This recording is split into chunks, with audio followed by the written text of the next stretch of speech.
el amor, el afecto, el miedo, las necesidades, la necesidad de amor, la necesidad de dinero, ¿qué más? La amistad, la violencia, por supuesto. Ah, por ahí vas, ¿no? En tu comentario. Sí, Entonces, es efectivamente, un lenguaje universal, es como la música, ¿no? Es un lenguaje claro, universal. claro.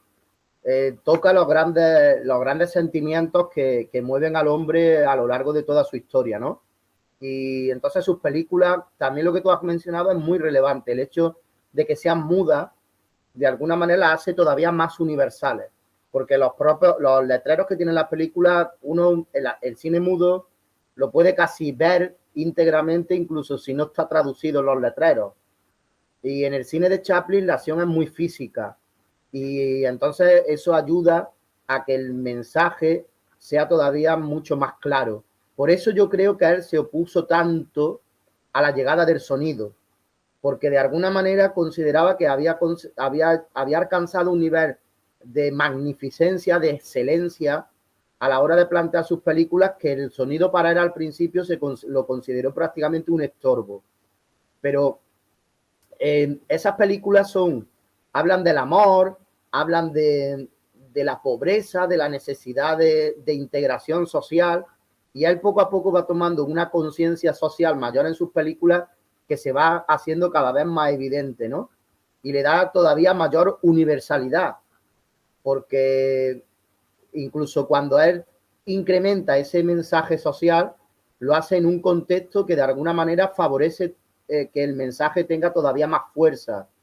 El hecho de que él en 1940 estrenase The Great Dictator, que es una película sobre el nazismo, es que estaba hecha en el momento en el que Hitler había recién invadido Francia. Claro, en el momento de esplendor. De esplendor de mayor presencia del nazismo a nivel mundial. De hecho, Uno ve las imágenes y le ve. Sí, perdón, Manu, ¿qué sí, decías? no, que iba a decir simplemente que la película del Gran Dictador es una película muy valiente, porque cuando la película se estrena, realmente Hitler dominaba el mundo. O sea, Europa estaba en octubre de 1940, que creo que es cuando se estrena el Gran Dictador en Estados Unidos, quien dominaba la Segunda Guerra Mundial, quien iba ganando la Segunda Guerra Mundial y dominaba Europa era Hitler. Entonces realmente eso también hizo que el mensaje de su película tuviese todavía más fuerza. El rodar una película como Tiempos Modernos en 1935-1936, cuando el maquinismo se está desarrollando y estamos todavía dentro del contexto de la Gran Depresión americana, pues todavía le da más fuerza a la película. Vista hoy día, tiene un valor como documento histórico, además de como documento cinematográfico. Exacto, bueno, por eso te decía que me parece que Lewis no se animó a tanto. Eh, Porque hubiera sido el caso si, por ejemplo, esta película que vos también rescatás, la del el día que el cómico filmó, el día que el payaso filmó, el ese payaso. es el título de tu libro, hubiera luchado, hubieras insistido, porque me parece que, y así todo era extemporáneo, no es el caso de, porque uno ve las imágenes, yo seguido veo documentales, como vos también, supongo, de la Segunda Guerra y demás, más vos que estás en Europa, digamos, es lo que ustedes vivieron, y la cara de niño, de feliz cumpleaños, que decimos acá, que tenía el cretino este de Hitler, era increíble, la felicidad era, de hecho, los historiadores dicen que fue para él el momento de gloria, ¿no? Él soñaba con conquistar París como símbolo cultural, ¿no? Claro. Y en ese momento, esa parodia que él hace, ¿no? Tal cual, muy valiente y documental. El caso de Jerry Lewis era, él no se metió o sí, no sé, digo, con cuestiones políticas de su tiempo. Bueno, De su él, tiempo, ¿no? sí, es que el contexto es diferente. El contexto es diferente. Ya te dije que él, en el caso de Jerry Lewis, bueno, él también tiene una dimensión de alguna manera sociopolítica por esa película que hizo del cantor de jazz, donde defiende el judaísmo y la película más relevante hubiese sido The Day the Clown Cry. Lo que ocurre es que se ha quedado sin estrenar. Y es una pena porque esa película no hubiese tenido el mismo impacto. En el 1972, aunque tú, como tú bien dices, es extemporánea en el sentido de que ya no está en la Segunda Guerra Mundial, pero hubiese sido una película que hubiese mostrado por primera vez los campos de exterminio judíos desde dentro, en una película no documental, en una película comercial. Y esa película, en ese momento, y además protagonizada por una estrella de Hollywood, que además viene de la comedia. Ah, todavía no se había hecho, Hollywood no se había metido con este tema todavía. No, hubiese sido la primera. Claro. Había habido algunas películas que habían mencionado la cuestión, pero muy por encima. Y había desde luego, eso sí, había desde los años 40, desde que terminó la Segunda Guerra Mundial, había películas documentales que habían documentado los campos de exterminio y Auschwitz y todo esto, ¿no? Pero una película narrativa de ficción donde se mostrase entonces hubiese sido una cuestión muy, muy relevante, y es una pena porque es una película que el día que se pueda ver, porque se terminará viendo, como ya te he comentado, el día que se pueda ver, no nos podemos poner mentalmente en el impacto que la película hubiese tenido en 1972. Porque yo, por ejemplo, en Netflix, hace cuestión de año y medio, por ahí, pude ver la película de Orson Welles, The Other Side of the Wind, que el título en español es Al otro lado del viento, que no sé si tú la has visto. Es una película que Welles rueda de manera discontinua entre 1970 y 1976. Y también tuvo problemas de la película y permaneció desde los años 70 sin estrenar. Se recuperó la película y en 2018 se estrenó en cine, en algunos cines, y Netflix la tiene en su plataforma. Es una película que habla sobre un director de cine anciano, maduro, que en la película lo interpreta John Huston, el director de cine John Huston. Y es una película muy interesante. Para mí no es una gran obra de Welles, pero sí es una película muy interesante. Pero esa película, de alguna manera, da lo mismo verla en 1970 que en el año 2018. La contextualización, más allá de la estética de la película, no es muy diferente. Sin embargo, The Day the Clown Cry sí es una película que nosotros no, porque ya hemos visto muchas películas sobre los campos, por ejemplo, Schindler's List, la película de Spielberg. Claro, por eso te preguntaba.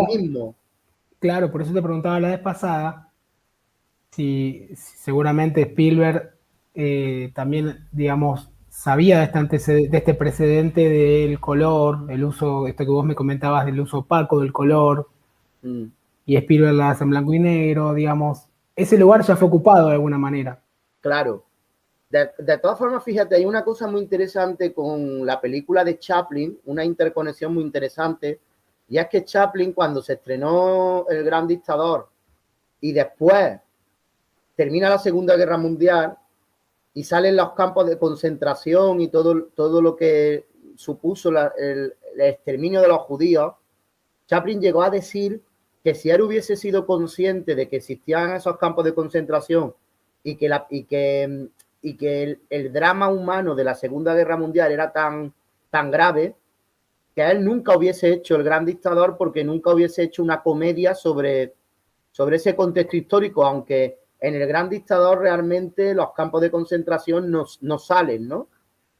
Pero a él, de alguna manera, no sé si fue en un momento de debilidad, porque la película tiene un valor impresionante y yo me alegro de que esa película exista, de que Chaplin la hiciera, pero llegó a decir lo que estoy diciendo, ¿no? Sin embargo, 30 años después, Jerry Lewis hace una película sobre el nazismo en los campos de concentración. Que no es una... No, la película de Jerry Lewis es... por eso te agradezco que o sea, a través tuyo la estás difundiendo, ¿no? Por tu obra y por supuesto que acá ni idea, ¿no? Es terrible.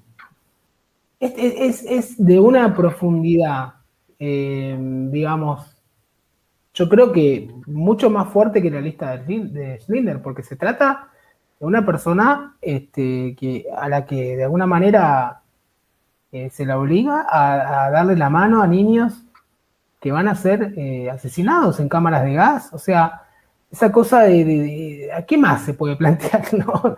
Qué más profundo y qué más conmovedor? Y de hecho, bueno, por eso también está el punto de conexión con el italiano, ¿no? Con La vida es bella. También yo creo que Stefanini lo habrá visto, o habrá visto estos cortes que andan circulando, habrá conocidos ahora, ¿no? Porque la temática es, digamos, es muy parecida. Yo el otro día miraba la traducción que él le hace al hijo. ¿Viste? Cuando entran esos alemanes ahí todos duros, dando órdenes, y él le traduce al hijo que se trata de un concurso y el que se porta mal, ¿no? Cualquier cosa, para que él en su mente, digamos, de niño, asimile todo eso que estaba viviendo. Hay otra cuestión, recuperando la importancia del gran dictador de Chaplin, que también es curiosa, que no sé si tú conoces, y es que hay como una especie de leyenda, bueno, leyenda urbana. Hay algunos testimonios, ¿no? Pero eso es algo que nunca se podrá comprobar, ya no se podrá comprobar, ¿no? Salvo que aparezca algún documento que por ahí... Pero parece ser que curiosamente Hitler vio la película y parece ser que se la hacía proyectar varias veces a la semana. Y dicen que le gustaba la película. Bueno, si no, no se la haría proyectar. Y es curioso, dicen que hay una especie de leyenda de que Hitler la película le gustaba.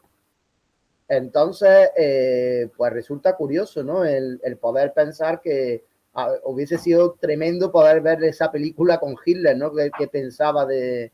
No, es que el tipo parecía, no sé si has visto hay algunas imágenes ahí en la casa de verano que él tenía ahí en las montañas, sí, que está ahí con Eva Braun y con Hitler y qué sé yo, y todos esos monstruos ahí puestos en vida cotidiana, y parece que el tipo era un tipo buena onda, o sea, sí. no era que andaba por el mundo pegando tiros, ni mucho menos, pero era un personaje que él se hacía, ¿no? Cuando aparecía en público.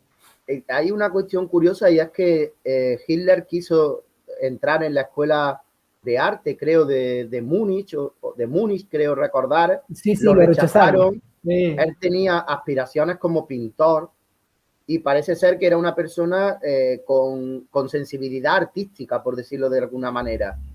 Y además de El gran dictador de Chaplin, él, por ejemplo, también era un gran entusiasta de King Kong, la película de los años 30, ¿no? Del mono gigante. E incluso, por ejemplo, también dentro del cine alemán era un entusiasta. Exacto. Era un entusiasta, por ejemplo, de Metrópolis, de Fritz Lang. O sea, que era una persona que, bueno, tenía esa sensibilidad artística. Y él parece ser que se hacía proyectar el gran dictador de Chaplin. Entonces es una cuestión muy curiosa el tema este. ¿Cómo te llaman los amigos? Manu, quiero llamarte como te llaman tus amigos? No, me es indiferente. Manu no me lo suelen decir, pero si tú te sientas cómodo, por mí bien. Bueno, no hay problema, no hay problema. Acá tendemos a hacer el diminutivo, o Manuelito. Sí. No hay Manuel, tipo de problema. Escúchame, me interesa el tema de la crítica al capitalismo. O sea, Chaplin siendo inglés, por supuesto, y siendo la cuna del capitalismo en Inglaterra, esto que vos bien decías, la crítica al mecanicismo y a la fábrica como unidad productiva.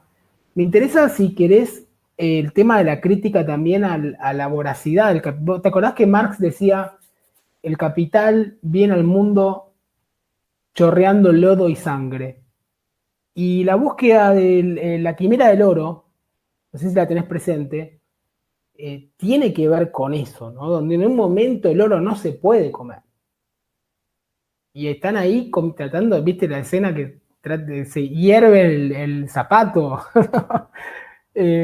O sea, ¿qué te queda de esa película? En el sentido de crítica a la voracidad capitalista, si él lo dijo, si él lo manifestó, si fue consciente.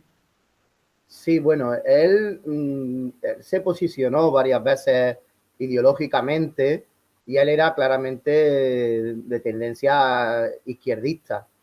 De hecho, a él lo investigó el FBI y cuando él sale de Estados Unidos, sale por unas cuestiones de la persecución macartista y de alguna forma acusándolo de poco americano, ¿no? Y de esas conexiones que él tenía con la izquierda. Pero ¿cómo nace esa acusación? ¿Cómo, en base a qué evidencias, digamos, ellos suponían que él era, qué actividad, o por las mismas películas o él aparte solía dar declaraciones públicas? No, es que él siempre tenía amigos y tenía gente que estaba en el ámbito social de Hollywood y él pues siempre estaba de alguna manera relacionándose con gente que estaba más cercana a la izquierda ideológica de Hollywood que a lo que era la derecha tradicional de Hollywood, ¿no? Entonces hubo un momento en el que él empieza a ser de alguna forma una persona non grata dentro del sistema de Hollywood. Él tuvo inicialmente unos problemas muy serios por cuestiones sexuales. Él en los años 20 tuvo problemas serios porque a él le gustaban las chicas muy jóvenes y de hecho Lita Grey, que fue una actriz con la que se casó, él la deja embarazada cuando ella tiene 15 años y se tiene que casar con ella para evitar un escándalo. Y estas cuestiones de promiscuidad sexual después se reprodujeron a lo largo de toda su carrera, porque a él le gustaban mucho las mujeres y además le gustaban mucho las mujeres muy jóvenes. Aquí en España, por ejemplo, que vive Geraldine Chaplin, la hija de Chaplin, Geraldine vive aquí en España, porque además ella tuvo una relación de pareja con Carlos Saura en los años 60 y 70, pues Geraldine en un programa de televisión aquí en España dijo hace años, que yo lo vi el programa ese, hablando sobre su padre, que si hubiese vivido en esta época hubiese tenido problemas porque le gustaban las mujeres muy jóvenes. Entonces, él tiene una serie de problemas en esa línea que ya de alguna manera... O sea, más que mujeres le gustaban las niñas, porque... Sí, las niñas. No, he dicho mujeres por dejarlo por un poco ejemplo, ahí. pero no, Más bien niñas, ¿no? Mujeres menores de edad, ¿no? Y tenía tuvo muchos problemas. En los años 40 también podéis buscar el nombre de Joan Barry, que fue otra chica con la que también tuvo una relación y esta chica la llevó a juicio, creo que se quedó embarazada de él. Y cuando él se casa con Oona O'Neill, la hija del dramaturgo Eugene O'Neill, que Eugene O'Neill era de izquierda, era un dramaturgo también de izquierda. Pues ella tiene, creo que recién cumplidos 18 años, no sé si se casa con ella recién cumplidos 18 o 19 años. La relación empieza también en el límite de la minoría de edad, creo que ella todavía tenía 17 años cuando se conocen. Entonces, él tiene esos problemas, pero esos problemas de alguna manera no es que se le vayan perdonando, pero a él de alguna forma los va bandeando. El problema que a él lo echará de Estados Unidos es su vinculación política. Y hay determinadas cabezas pensantes que cuando el macartismo en los años 40 empieza a tomar fuerza, empiezan a dirigir su ojo hacia Chaplin. Hay un detalle, por ejemplo, que no sé si tú conoces, pero que yo lo digo ahora, que le creó muchos problemas. Él nunca se quiso nacionalizar norteamericano. No sabía. Entonces, en los años 40 hay un momento donde se le empieza a criticar que cómo es posible que se haya hecho rico en Hollywood y parece que desprecie al país que lo ha hecho rico, ¿no? Que nunca quiera hacerse americano. Y empiezan a haber una serie de posicionamientos políticos que no le agradan, ¿no? Que hay gente que lo empieza a considerar un enemigo. Sabes que en los años 40 todo aquel que estaba en la izquierda empieza a la casa de brujas. Y Chaplin terminará un poco cayendo en esa lista negra en la que de alguna manera lo sitúan, en el FBI estaba Hoover, ¿no? Sí. Que también era, digamos, esa Sí, mirada policíaca y, digamos, poco respetuosa claro, de las libertades individuales claro. y de la intimidad. Entonces, pues... Incluso en Hollywood se denunciaban, ¿no? Había todo un ala de derechas que eran los que de alguna manera denunciaban, eran informantes. Bueno, no sé muy bien esa historia, pero escuché como que... Sí. Hay una serie de gente que denunciaba evidentemente y que había... Hay una película John Wayne, por ejemplo, John Wayne, por decir un nombre. John Wayne. John Wayne.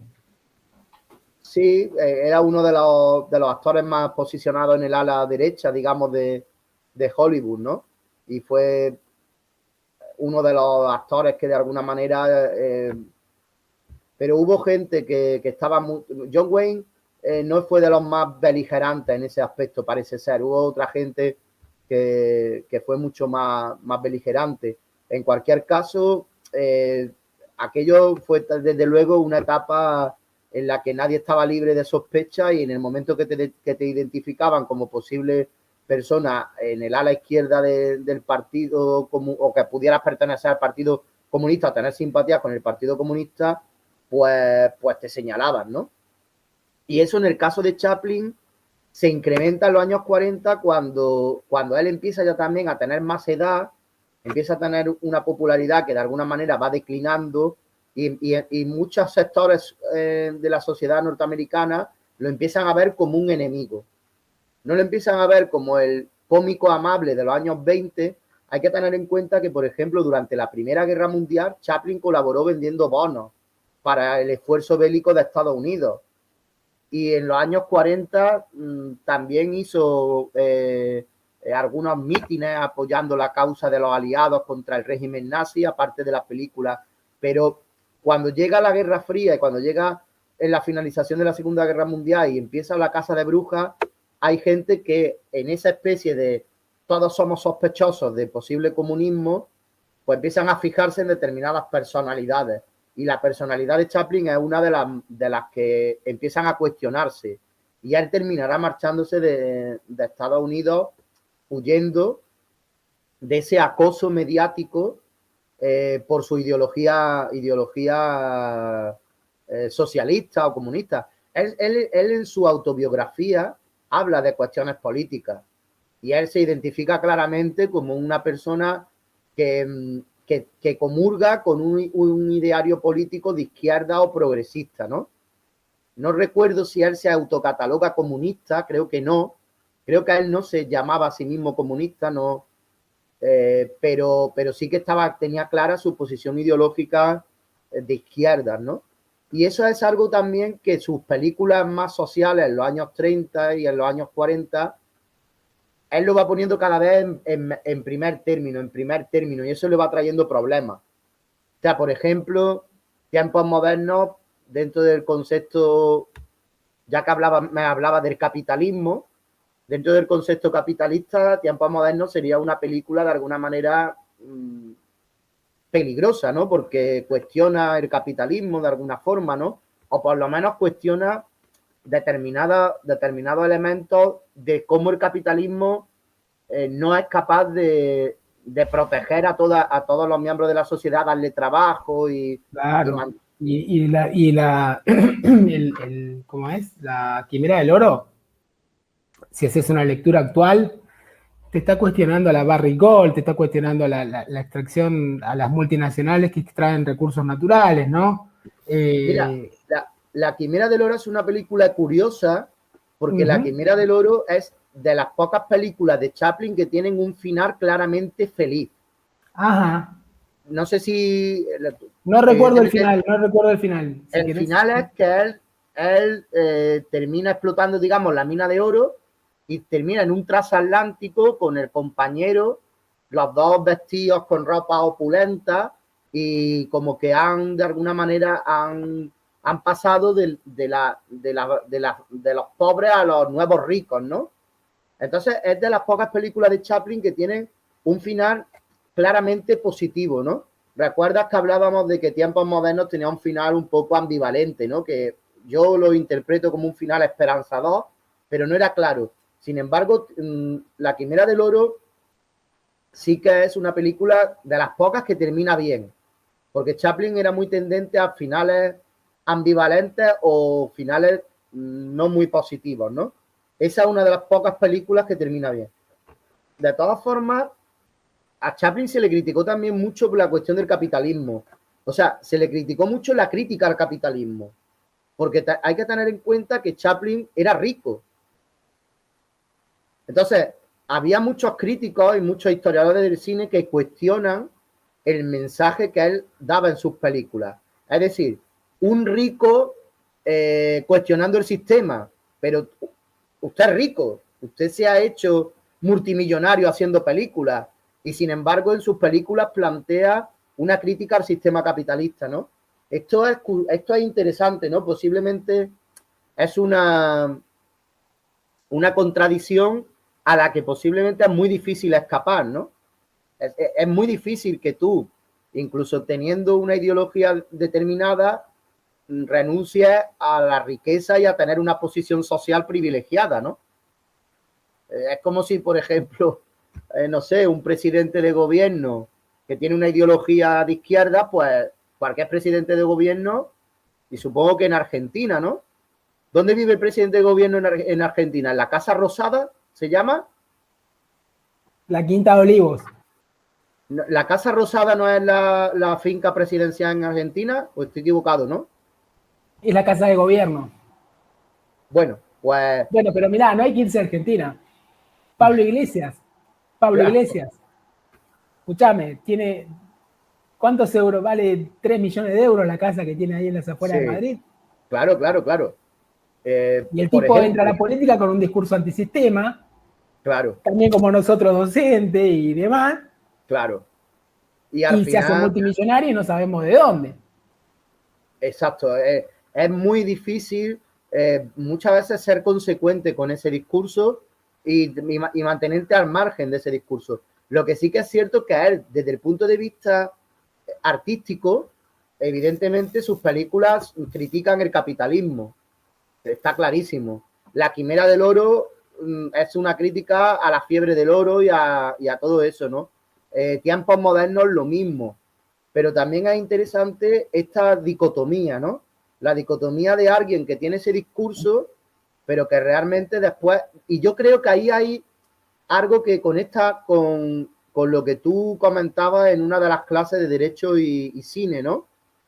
Que era que realmente habría que inventarse otro sistema, porque intentar luchar contra el sistema, tú puedes llegar hasta donde el sistema quiere, pero después tienes que vives dentro del sistema.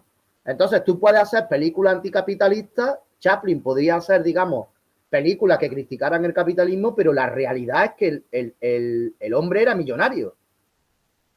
El hombre representaba al vagabundo, a un personaje que era un vagabundo, y sin embargo, él era una persona rica, ¿no? Con mucho... Pero a mí me parece que esa es una crítica muy endeble y muy, digamos, muy pobre, porque lo mismo le criticaban, qué sé yo, a los Beatles, a Lennon, por ejemplo.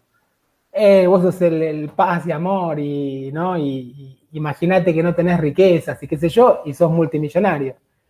Y en realidad el tipo decía, pero ¿qué querés que haga si me están pagando? O sea, en realidad la crítica, personalizar la obra de arte, dijimos que era universal. O sea, el mensaje es un mensaje universal, es un mensaje colectivo, que poco importa si Chaplin era rico, pobre, buen tipo, mal tipo. Lo que estamos analizando, lo que nos deja es la obra, su obra. Entonces, decir, no, usted, porque usted es rico, no, de nuevo, estamos analizando la obra que nos hace reflexionar sobre nuestro momento que nos toca vivir en el sistema económico productivo que nosotros estamos viviendo.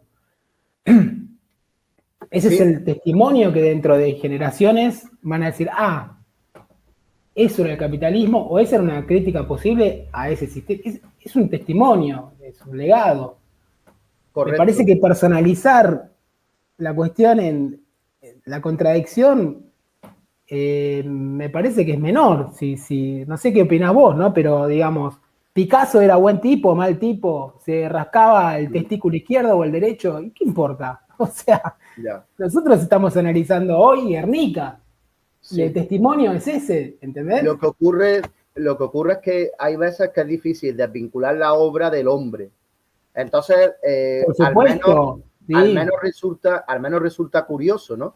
De todas formas, yo lo que te comento es que hay historiadores y analistas cinematográficos. No, seguro, es una forma de atacarlo. Que eso lo han puesto en valor, ¿no? Lo han puesto sobre la mesa, ¿no? Esa contradicción de alguna manera. En cualquier caso, la relación que él tiene con ese discurso crítico con el capitalismo es un discurso que conecta con sus orígenes personales.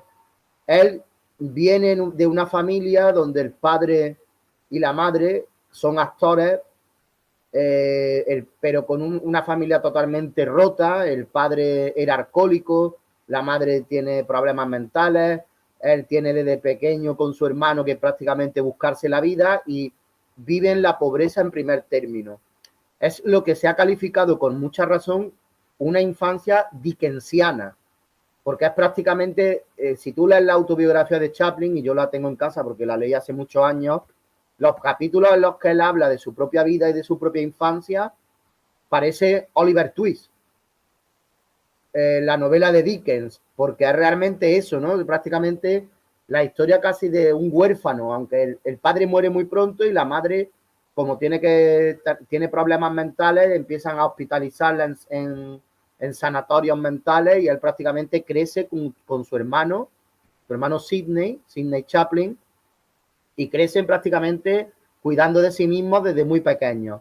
Entonces, ese contacto con la pobreza es el que de alguna manera a él le ayudará a crear posteriormente su personaje del vagabundo, y sobre todo el que le da esa conciencia de clase.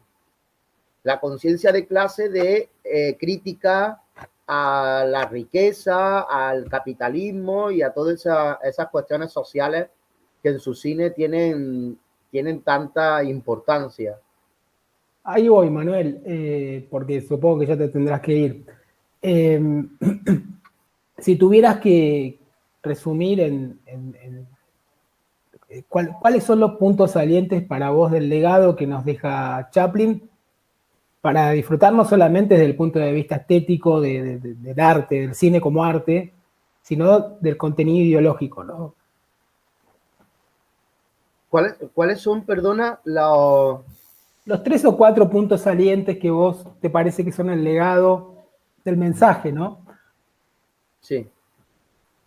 Bueno, yo creo que lo que más destaca en Chaplin es, en primer lugar, es la creación de un personaje que es uno de los personajes más identificativos de la historia del cine, pero no solamente de la historia del cine, sino de la historia de la humanidad. Por ejemplo, se ha comparado mucho el personaje del vagabundo de Chaplin con el personaje, por ejemplo, de Don Quijote, el personaje de la literatura española de Cervantes, el caballero que defiende las causas. Cuando quieras, yo soy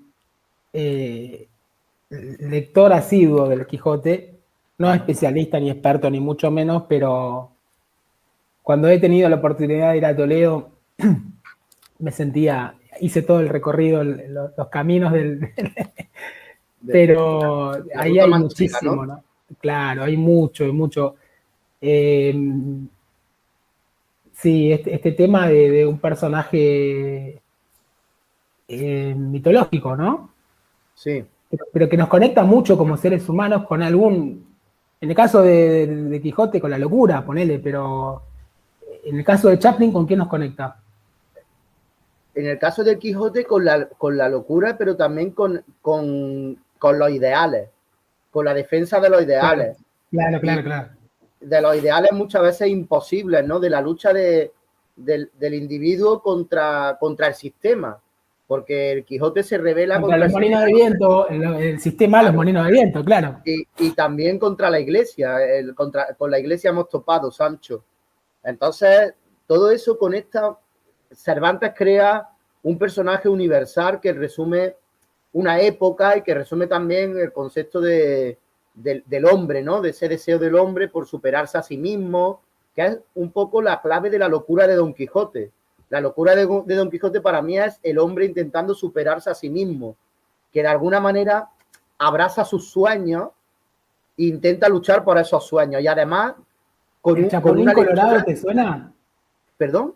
El Chapulín Colorado. Claro, el Chapulín Colorado. Exactamente eso. Claro. Gómez Bolaños lo dijo. De hecho, él se hacía llamar Chespirito. Chespirito, sí. Pero sí. El tema de quiero ser héroe, pero no soy héroe. Soy débil, tengo mis limitaciones, pero igual voy a seguir. O sea, voy a tratar de superarme. Y está también el mito romántico, ¿no? El mito romántico, que en el caso del Quijote es Dulcinea, ¿no? Esa especie de amor idealizado. Bueno, pues de la misma manera que Cervantes crea ese mito universal, o que Shakespeare crea también otra serie de mitos universales en sus obras, como el mito romántico también con Romeo y Julieta. De la misma forma, Chaplin crea un mito universal que después será un mito precisamente también imitado. Aparte de Roberto Gómez Bolaños, pues también, por volverlo a mencionar, a Mario Moreno Cantinflas, ¿no? Que creo que allí en México se le llamaba el pelao, ¿no? La figura del pelao mexicano, ¿puede ser? O no sé. Bueno. No recuerdo, habría que buscarlo, no recuerdo. Es como el vagabundo, lo mismo que el vagabundo de Chaplin, pues el personaje de Cantinflas en muchas películas también es como un desheredado, un vagabundo, ¿no? Entonces, yo creo que la primera clave de la obra de Chaplin es ese acierto de crear un personaje universal que incluso traspasa el cine.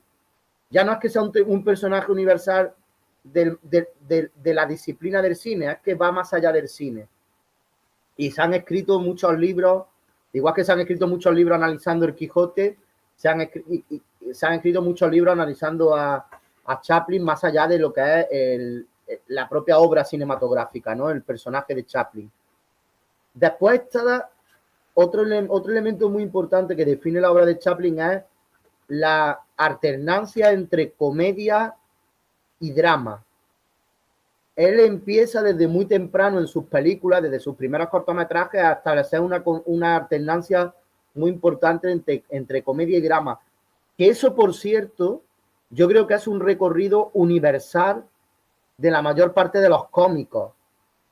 De los cómicos, digamos, importantes. Es que sus películas cada vez, conforme más pasa el tiempo, más van hacia la tragedia. ¿Quién sería el caso ahí en España que toma un poco este legado de Chaplin? Así como yo te nombré acá en Argentina Sandrini o en México Cantinflas. Pues en España no te podría decir ahora mismo quién podría ser el heredero. No creo que tengamos un heredero directo de la figura cómica de Chaplin, sinceramente. Yo te diría que el heredero más importante para mi gusto en lengua española sería Cantinflas. Pero dentro del cine español o de la comedia española hay muchos grandes cómicos, pero desde el punto de vista de heredero directo de Chaplin no veo yo. Claro, que como decís, toca esas dos teclas, ¿no? Como la tragedia griega, ¿no? La risa, el llanto. Sí, el drama, la comedia y el drama aunados, ¿no? Claro. Que resulte cómico escaparse de la policía, que resulte cómico morirse de hambre y querer comer una bota, una suela de goma. O sea, que resulte cómico las grandes miserias humanas y las grandes tragedias humanas, ponerlas en una situación cómica, ¿a eso te referís? Sí, a eso, pero también al hecho de que las películas cada vez van alejándose más de la comedia y van llevando más a la tragedia. De hecho, las últimas películas suyas cada vez son menos cómicas y más trágicas, como por ejemplo Monsieur Verdieu, o que ya es directamente una especie de comedia de crímenes y que cada vez tiene menos de comedia y más de drama. De hecho, el final de Monsieur Verdieu es totalmente dramático. O Limelight, que aquí en España se llamó Candilejas, no sé cómo se llama allí en Latinoamérica. ¿Y Candilejas también o...? Igual, Candilejas, sí. Candilejas. Pues Candilejas es una película totalmente ya dramática, tiene destellos cómicos, pero prácticamente es un drama. Y de hecho, él ya en los años 20 define ese camino de su filmografía cada vez más orientado hacia el drama, porque la película The Kid, en El Chico, en 1921, la película comienza con un letrero que dice I smile and perhaps a tear. Es decir, una sonrisa y quizás una lágrima. Ya está hablando de esa mezcla de comedia y drama. Y hay una película posterior a The Kid que no quiero dejar de mencionar, que si alguien me pregunta una película sobre Chaplin que fuese un poco la quinta esencia de Chaplin, yo, bueno, diría dos películas. Eso ya es una cuestión meramente personal, ¿no? Pero una de ellas invariable, ¿no? Es muy difícil hablar de Chaplin sin mencionar su figura del vagabundo. Entonces uno de alguna manera tendría que elegir una película del vagabundo. Ahí ya cada uno puede tener su favorita. La Quimera del Oro o El Circo. Posiblemente mi favorita sea City Light, que se traduce en España como Luces de la Ciudad. Yo esa es la película que Chaplin interpretando al vagabundo que elegiría. Pero hay una película de Chaplin sin Chaplin, en el que Chaplin no aparece, que hace simplemente un cameo, que es A Woman of Paris, una mujer de París, de 1923, que él dirige, pero no interpreta. Aparece un momentito en la película haciendo una pequeña aparición, pero no se le identifica. A Woman of Paris es una película dramática completamente. Tiene algunos matices de comedia, pero es un drama sobre una mujer. En la película, en el primer crédito que abre la película, dice, lo voy a traducir directamente del inglés, dice la comedia del destino de una comedia drama, o sea, un drama sobre el destino. A drama of the fate, un drama sobre el destino. Y además una película íntegramente protagonizada por una mujer, lógicamente. Yo creo que hay pocas películas donde Chaplin se muestre más fiel a sí mismo que en Una mujer de París. Y creo que es una de las grandes obras maestras del cine de Chaplin. Yo, si hay cualquiera que se interesa por Chaplin, le aconsejaría esa película, aunque Chaplin no aparece, vuelvo a repetir, porque es una auténtica maravilla de película, una delicia de película. Y es otro ejemplo de ese camino que él quería llevar hacia un cine cada vez más dramático. El Inmigrante también es dramática, ¿no? El Inmigrante, sí, es que realmente esa mezcla de entre comedia y drama está desde sus primeros cortos. Lo que pasa es que cada vez lo va incrementando, y yo creo que ya las últimas películas, como ya te he dicho, Monsieur Verdieu o Candilejas, son cada vez más dramáticas, menos cómicas. Pero de Inmigrante, El Inmigrante es otra película muy dramática y cómica, porque es muy cómica, pero tiene mucho drama dentro también la película. Tiene una lectura, y esa película tiene otra lectura social. Y también es autobiográfica, porque él mismo era un inmigrante en Estados Unidos. Me hizo acordar mucho al Padrino. ¿La tenés muy bien analizada de la obra de Puzo, Godfather? La obra de Puzo de Mario Puzo, que es el escritor, y bueno, de Coppola. Que si la he analizado, me has preguntado. Sí. Sí, porque yo me leí hace años la novela de Puzo para compararla con la película. Hice un curso en Córdoba que era análisis cinematográfico de grandes películas literarias. Almas gemelas. Entonces, cuando quieras, porque de hecho... Y me leí la película de Mario Puzo. Sí, claro, bueno. ¿Tú también parecido? Sí, soy amante de Puzo. Tengo toda la obra de Puzo. Ajá. Y bueno, por supuesto, el libro de él, que es El Padrino 1 y 2, pero él también escribió el guión de la 3. Sí. Pero bueno, la 1 y la 2 es el libro, ¿no? El libro original es la 1 y la 2. Claro. Bueno, sí. A lo que voy es la escena, viste, de Vito Corleone llegando, ¿no? Toda esa cuestión de la escena de la Estatua de la Libertad vista desde el barco. Exacto, la tomaron de ahí, Es de la película de Chaplin. Y el desprecio, porque no, ¿cómo te llamás? Y Corleone, ¿no? O sea, esa cosa como que entendía de dónde venís y es cómo te llamás, y ahí quedó Corleone. Y esa patada que le dan a Chaplin, ¿no? Ahí claro. Como la burocracia norteamericana, la tierra de la libertad, la promesa de la libertad, te da una patada en el traste, en el trasero, y después andás por la ciudad como vagabundo, como le pasó, bueno, también a Vito Corleone. Sí. No sé si lo ves igual, o sea, tomaron esa inspiración, está de ahí, de Chaplin. Sí, totalmente. De hecho, el plano de la Estatua de la Libertad visto desde el barco es que está repetido en las dos películas. Está en la película de Chaplin y está en la película de Coppola, en la segunda, en El Padrino 2, ¿no? Cuando llega el niño. Y tiene mucha relación con eso, sí, por supuesto. Así ¿Y cómo te recibe la burocracia? Y después lo que era pasó también acá en Latinoamérica, Manuel, con nuestros antepasados que eran de ahí, de España, de Italia. Claro. Acá se esperaba una inmigración distinta, más bien nórdica, y vinieron ustedes. Entonces, claro, muchas de estas personas que vinieron con la cultura del trabajo y escapándole, en el caso de ustedes, de la guerra civil, de las guerras, ¿no?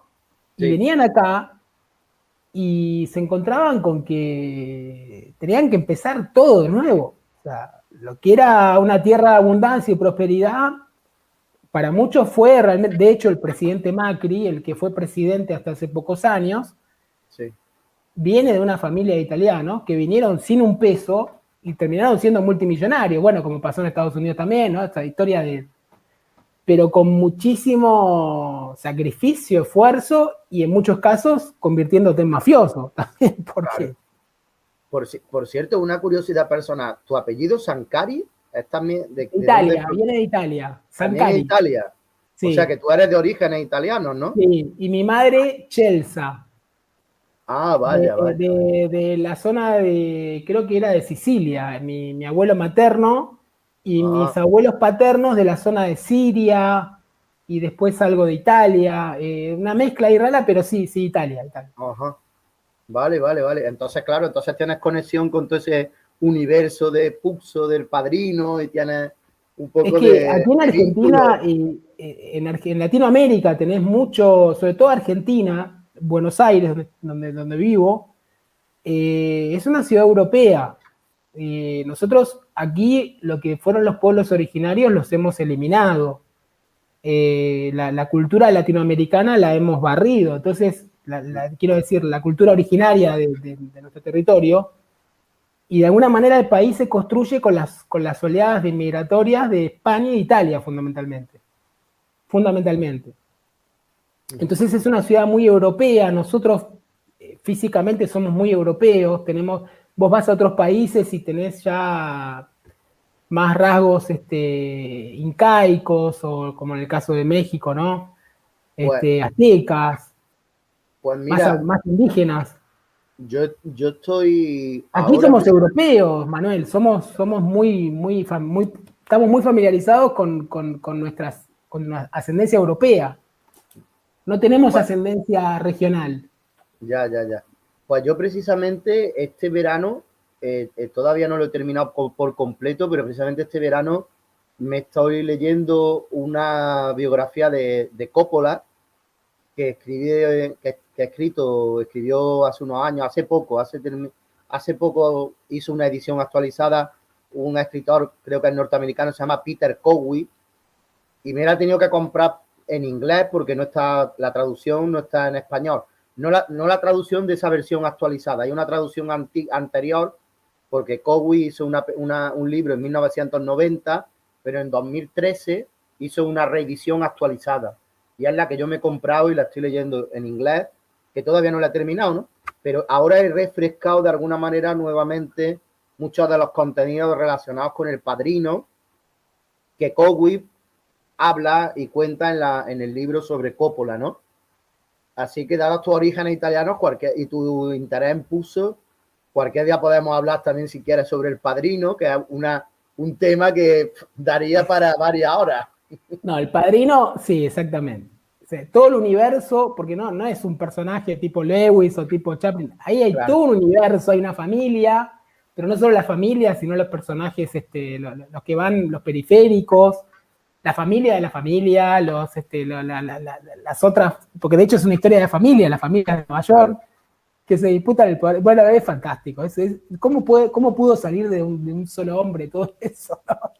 Toda esa creatividad, esa imaginación, todos esos personajes tan fantásticos. Pero bueno, volviendo a Chaplin, para terminar. O sea, el tema del drama, bueno, un personaje universal, estamos de acuerdo, el tema de la crítica al capitalismo, el drama y la comedia así aunados. ¿Y cuándo es el momento en el que él empieza ya a ser reconocido por la misma industria de Hollywood? Bueno, él empieza a ser reconocido desde muy pronto. Ya él cuando empieza a filmar sus cortometrajes, él crea el personaje del vagabundo en 1914. Aparece por primera vez el personaje. No, me refiero a cuando él empieza a ser reconocido, que le dan el Oscar y demás, digamos, que de ser perseguido a ser... Vale. Bueno, él, por terminar lo que te estaba contando rápidamente, tiene un reconocimiento muy importante desde los primeros años del cine mudo. De hecho, él crea en 1919 con Griffith, con Douglas Fairbanks y Mary Pickford la compañía United Artists, y tiene una serie de elementos que favorecen su libertad y independencia creativa. Y después tiene el problema de la salida de Estados Unidos en los años 50, cuando él ya tiene prácticamente 60 años, porque él nace en 1889, o sea que cuando él sale en 1952, si sumas los años, creo que tenía ya más de 60 años, 62, 63 años.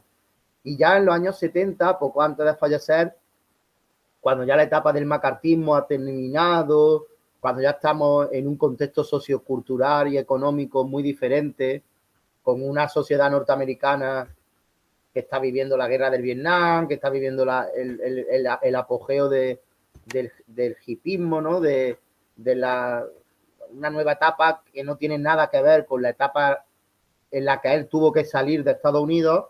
Pues la Academia de Hollywood en 1971 decide otorgarle el premio Oscar en reconocimiento, el premio Oscar honorífico en reconocimiento a toda su carrera.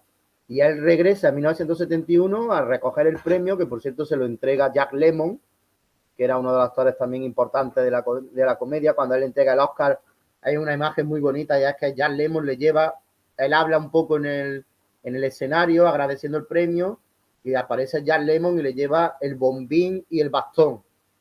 Y él se lo pone y coge el bastón y hace algunos gestos así, rememorando un poco los movimientos propios de Charlotte, ¿no? Del personaje del vagabundo. Y en esos años, poco antes de fallecer, porque fallece en 1977, pues recibe ese premio honorífico. Y fíjate, es muy curioso porque en 1972, al año siguiente, se estrena en algunos cines de Los Ángeles Candileja. Porque Candileja, cuando él se marcha en 1952, la película se queda sin estrenar en Estados Unidos. Él la estrena en Europa, no la estrena en Estados Unidos. Y en el 72, 20 años después, al año siguiente de ganar el Oscar honorífico, estrenan la película en Los Ángeles, porque en los Oscars tienes que estrenar la película, no te vale estrenar la película en Nueva York. Tienes que estrenar la película en un cine de Los Ángeles. La estrena y ese mismo año lo nominan y gana el Oscar a la mejor banda sonora, a la mejor música original, por la partitura musical de la que él era uno de los compositores de Candilejas. Y en apenas 2 años, en 1971 y en 1972, gana 2 Oscars consecutivos. El primero honorífico en el 71 y en el 72 un Oscar como compositor musical. Es de alguna manera una forma de rehabilitar la figura de Chaplin en Hollywood, ¿no? Y me parece que es un epitafio bonito para su vida, ¿no? Después de todo lo que había vivido Manuel, previamente. un segundito, Manuel, un minutito, un minutito. Sí.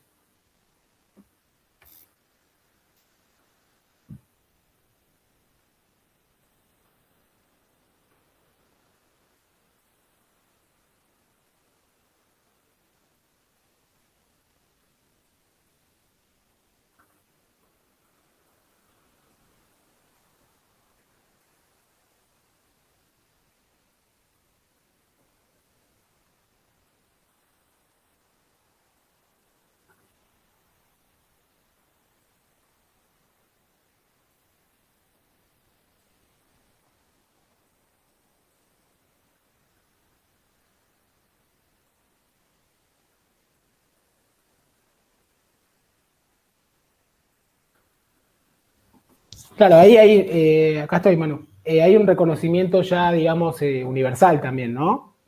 Claro. Sí, a él venía, ya también le habían dado, el poco antes de fallecer, o en esos años también lo nombran Sir, le dan el título de caballero, ¿no? De Sir Alfred Hitchcock, Sir Charles Chaplin. Alfred Hitchcock, que también lo nombraron Sir, se me han mezclado los nombres. Y la reina lo nombra caballero a Chaplin, ¿no? Y hay una serie de reconocimientos en diferentes festivales cinematográficos. Pero claro, ese reconocimiento en Hollywood es muy significativo porque él era el hijo pródigo, ¿no? El hijo de alguna manera expulsado del país que volvía, ¿no? Y además es muy bonito que cuando él recibe el Oscar honorífico en 1971, toda la platea del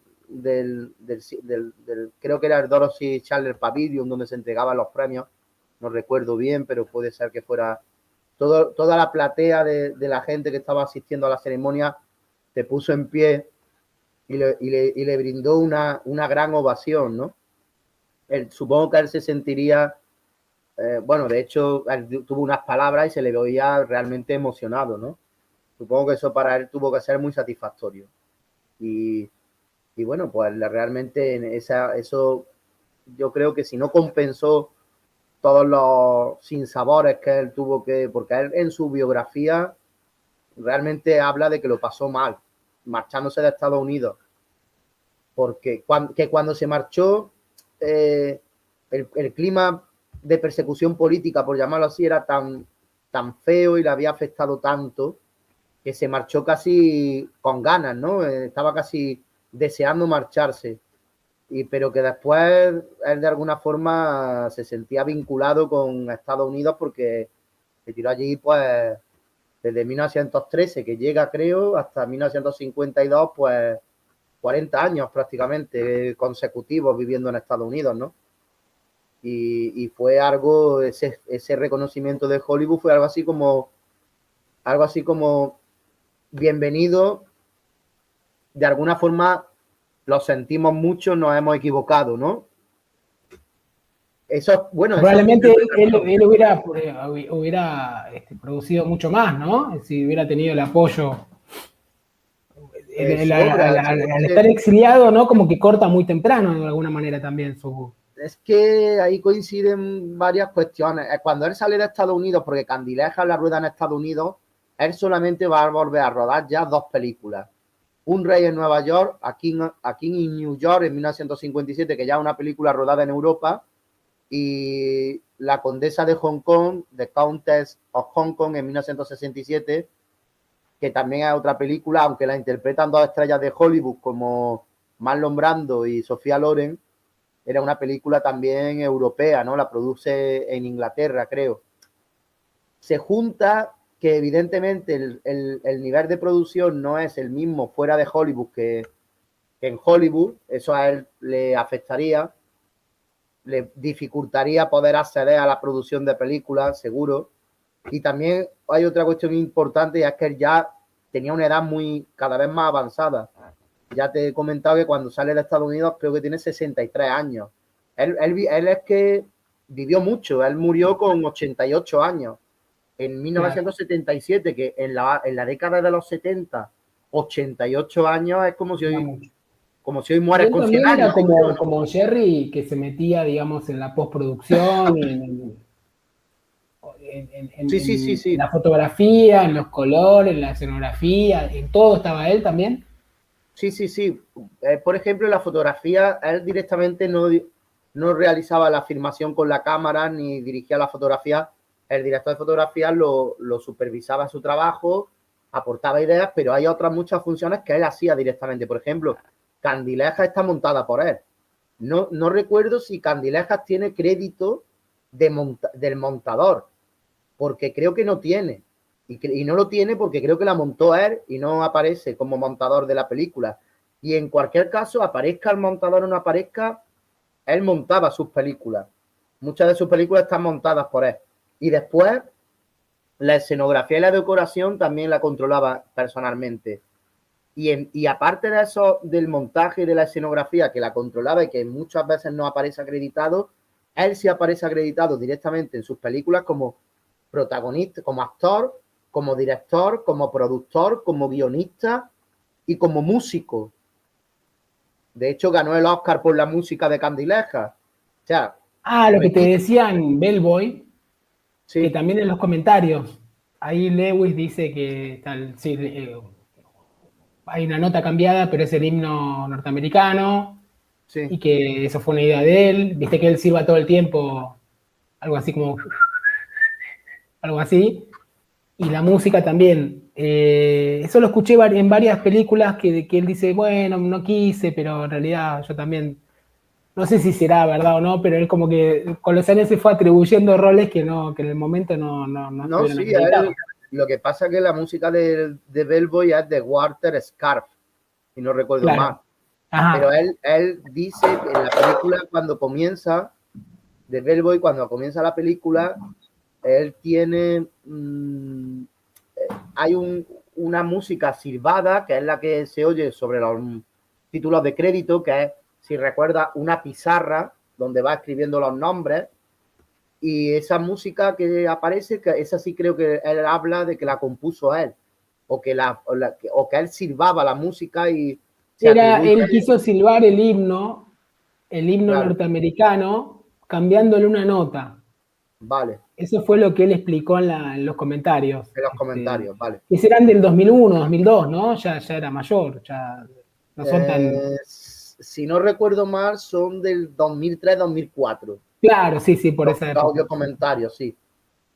Como él ya tenía casi 80 años, bueno, 70 y tantos, porque muere en el 2017 con 91 años, le quitamos 13, pues 77, 78 años tenía. Y que llegó muy bien, ¿no? Por los problemas que él también tuvo físicos, ¿no? Y sí, psicológicos.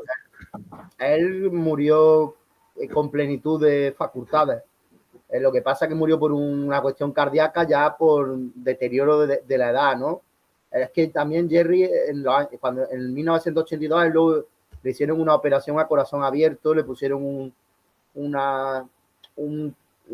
bypass, un cuádruple bypass, un triple bypass, si no recuerdo más, y estuvo a punto de fallecer. Menos mal que salió bien la operación y con 91 años, yo creo que vivió bastante, porque esa operación en los años 80 posiblemente los métodos quirúrgicos y los métodos de bypass no estaban tan avanzados. ¿Pero por qué se deterioró tanto? ¿4 bypass que fumaba o tenía alguna...? Es que no recuerdo yo creo que era un triple bypass, fue una operación importante. Claro, es muy... Sí, él fumaba. Ah, claro. Y creo que tenía también un problema congénito del corazón, que era también algún tipo de problema y fumaba y tal, ¿no? Así que... Bueno, querido amigo, creo que hemos hablado un montón de Chaplin. No, no ha faltado nada. De todo un poco, hemos terminado hablando de todo un poco. De todo un poco siempre. como corresponde, porque aparte Chaplin te lleva a eso, ¿no? Justamente el carácter universal, claro, y abre tantas ramificaciones que está claro, bueno también que transitemos por ahí. Bueno, y si hablaras con alguien que sabe de cine, mucho más interés. Pero bueno, yo soy un aficionado. No, hombre, tú también tienes tus conocimientos muy, Sí, muy limitados, importantes. pero como aficionado, pero el tema es que está bueno esto también trabajarlo en clase, qué sé yo, en mi caso desde el derecho, porque se conoce poco, ¿no? Sobre este aspecto ideológico de Chaplin, digamos, de estos contrastes que él plantea, la pobreza, la riqueza. Bueno, hablando de este tema fíjate que las luces de la ciudad, no sé esta metáfora si él la explicó en algún momento del multimillonario que cuando está alcoholizado tiene una personalidad generosa. Sí. ¿No? Y cuando vuelve a su personalidad, digamos, ¿no? Sobria, es un cretino. No sé si esto en algún momento lo mencionó, pero también es una crítica absoluta, ¿no? A la mezquindad. O sea, naturalmente el multimillonario no es bueno. Tiene que estar alcoholizado para ser bueno. Para ser bueno.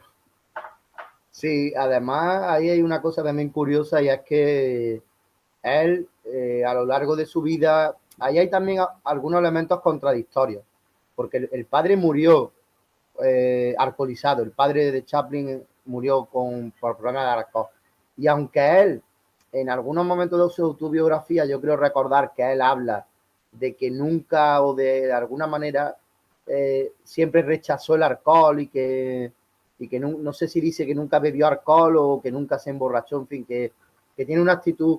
Sin embargo, sí que hay testimonios contradictorios. Que no es que fuera un gran bebedor, pero sí bebía, parece ser. De hecho, hay una película que te recomiendo, que no sé si la has visto, que se llama, una película de un cineasta que a mí me gusta mucho también porque es un cineasta y cinéfilo, que es Peter Bogdanovich. Bogdanovich, la película es del año 2001 y se llama The Cat's Meow. En español se llamó El maullido del gato, que no sé cómo se traduciría allí en Argentina o si se tuvo un... El título en inglés, ya te digo, es The Cat's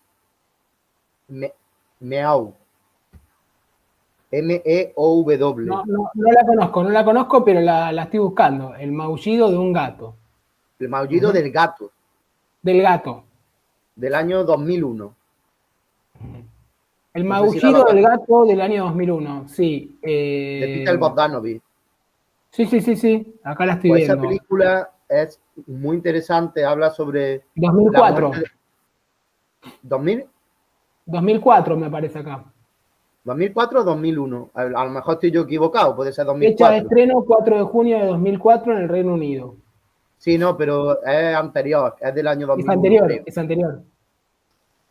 Bueno, en cualquier caso es una película muy interesante que además habla sobre la muerte de un cineasta norteamericano y ahí sale Chaplin.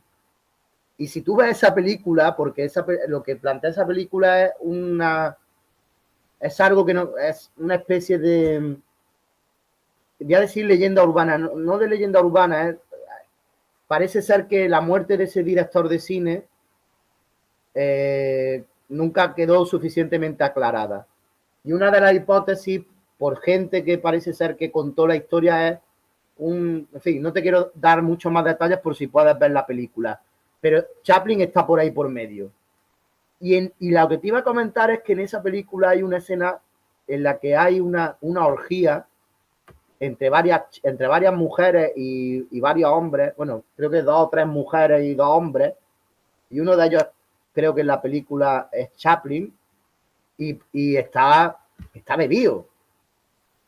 Entonces, si alguien lo conocía y contó esa historia, él bebía.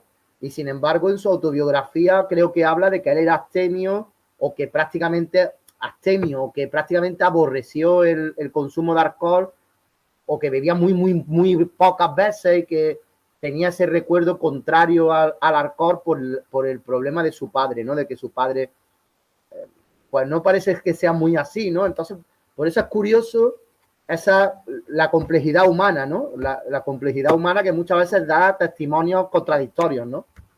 Y son temas, en cualquier caso, Sebastián, está son en el temas... cine de él. En cualquier caso, Sebastián, son temas, no sé si estarás de acuerdo conmigo, apasionantes. Claro. Porque te llevan a otros muchos temas y terminas hablando de muchas cuestiones diferentes, ¿no? Es que eso es lo interesante de la complejidad.